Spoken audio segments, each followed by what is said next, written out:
It's been a day, or shall I say, an evening of a lot of reflection, a morning of a lot of reflection, and I felt the healthiest thing for me to do was just think about how do I really feel that I need to respond right now from a sense of purpose and authenticity.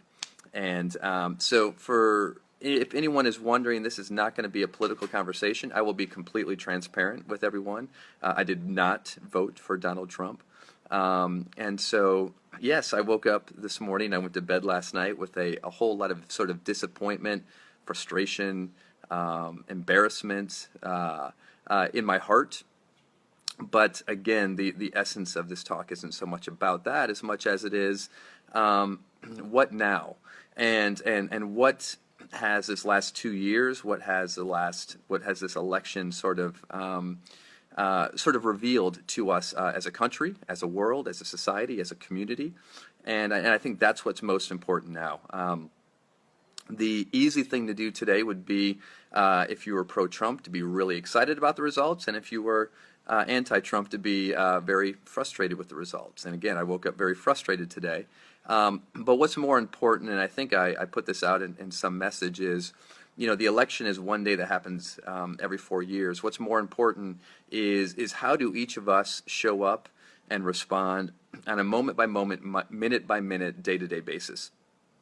And I think what this sort of election has revealed to me more than anything is just the level of discontent, the level of disconnection.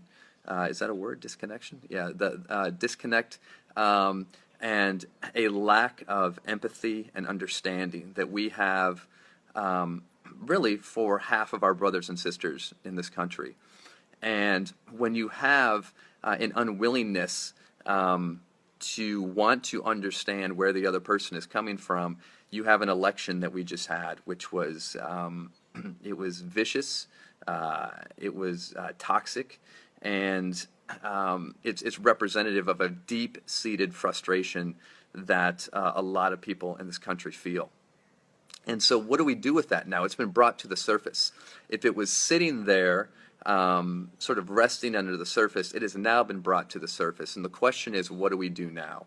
It's not about putting the person into office that we think is going to fix all the problems. I think what the election has done is exposed the level of frustration that is out there, the level of discontent, and the level of people who feel unheard. And I will be honest with you, I don't necessarily get it. I don't get it, but I actually say it's not my job to get it. Actually, it is my job to get it, and it's your job to get it. And I think as a community and as a country, it is our job to, instead of getting louder in disagreement, to actually shut up, to be quiet, and to listen, and to express the key quality of empathy. Whenever I go in and work with an organization or I work with a team, we can't get to collaboration until we have developed and nurtured trust, respect, and safety. And I think what we have right now is we have a country that doesn't respect one another. There's no trust amongst one another. Therefore, we don't feel safe with one another. And when you don't feel safe and you don't feel trusted and you don't feel respected, you go into your shell, and it's a very fear-based mindset. And when you go into your shell and you're operating from a fear-based mindset, you're operating from your lowest common denominator. You're operating from a survival, fight or flight mindset. And as we all know, that serves us in moments of danger and moments of panic, but that is not a mindset that is sustainable. And so we're all basically sort of in a culture of everyone is sort of in their turtle shells, feeling unsafe without a lack of trust and respect from each other. And so that's where we are. That's what we're feeling, and I think that's what has come to the surface.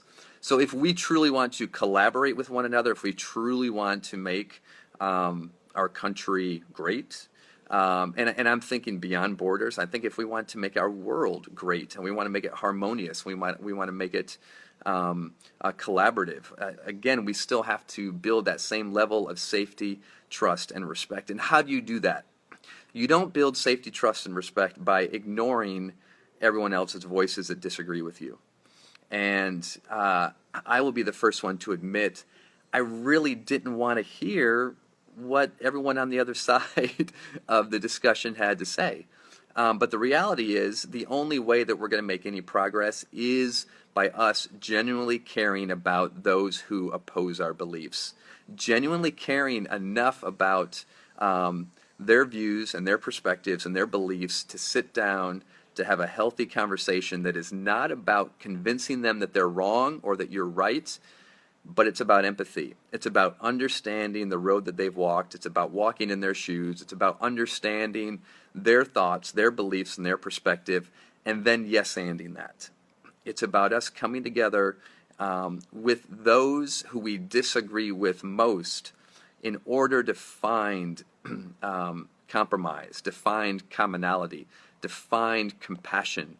And we can't do that when we're continually just trying to one-up one another by insulting one another and by telling each other that you're wrong. And that's all this election was. And one person had to win.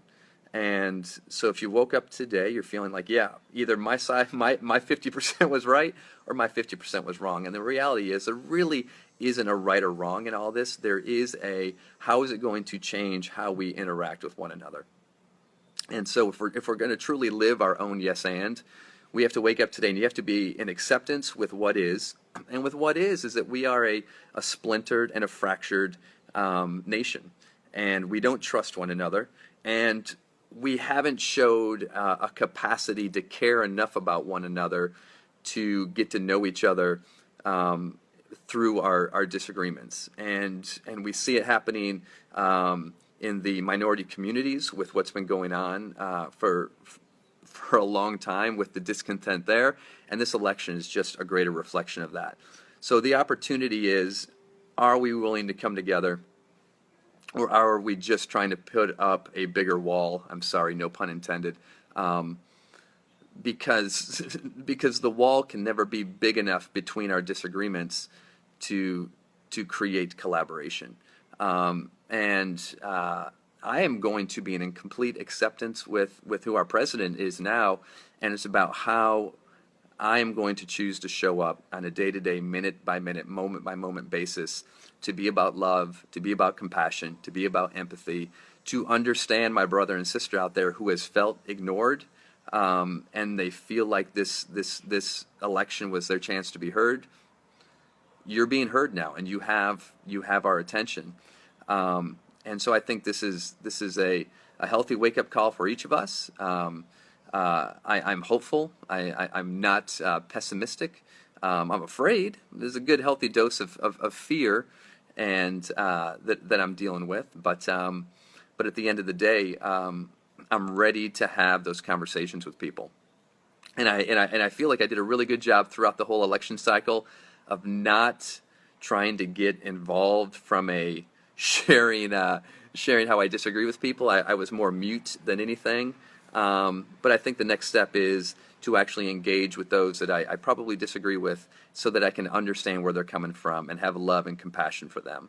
And so I invite all of you, again, not to turn this into a political string as far as comments, wherever you are seeing this, but to share your thoughts or your feelings of what you're feeling today, of what you feel is important to you today, so that you are heard. And I encourage, if anyone wants to share anything in the comments, that no one else turns it into a disagreement or a debate.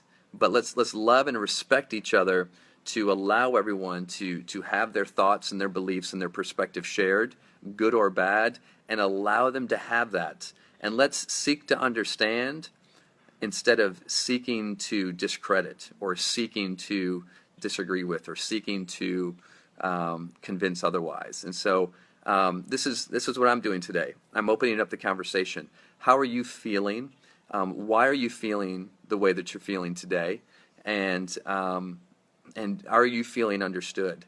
And are you willing to comment in a way where you're inviting others to understand where you're coming from?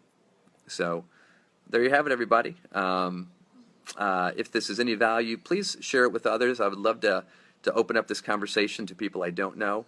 I would love to hear how people are thinking and how they're feeling in a healthy, proactive way, again, without judgment, without divisiveness, without debate, and just letting your voice be heard. That's it, guys. Have a wonderful, wonderful day. God bless. Namaste.